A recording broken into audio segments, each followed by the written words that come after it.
Hi, I'm Jennifer Cortese. I'm here with Thomas Banchoff. He's a political scientist and director of the Berkley Center at Georgetown University.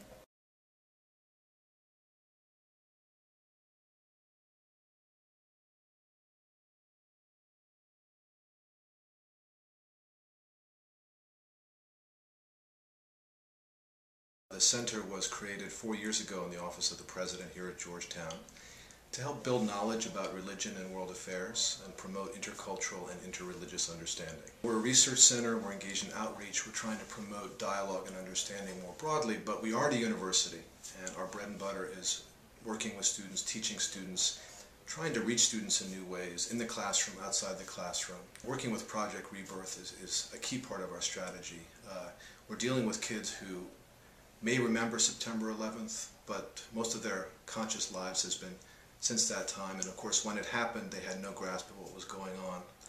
So the fact that Project Rebirth has developed over these years and the concept of engaging over time with a catastrophe is built in allows us to sort of broaden the time horizons of our students, to get them to think about processes of reconstruction and recovery and reconciliation.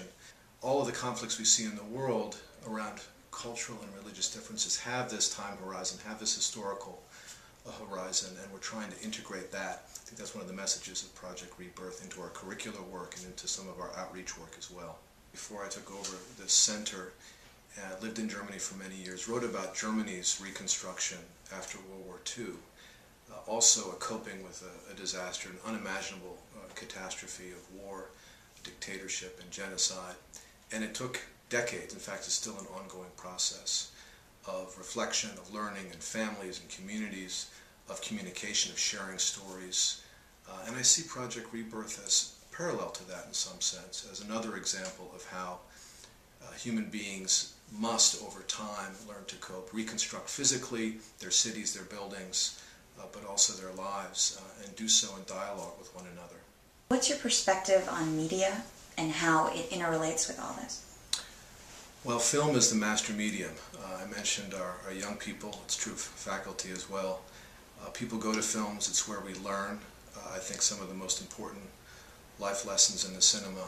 A documentary film like this is a way to reach our students, to engage them, to get them to see the narratives of their lives and their personal development intersect with the narratives of others who are dealing with personal grief and loss and reconstruction. There's nothing like the medium of film to bring those narratives together. It's a great teaching tool for us here at the university. Thank you so much for your time. My pleasure.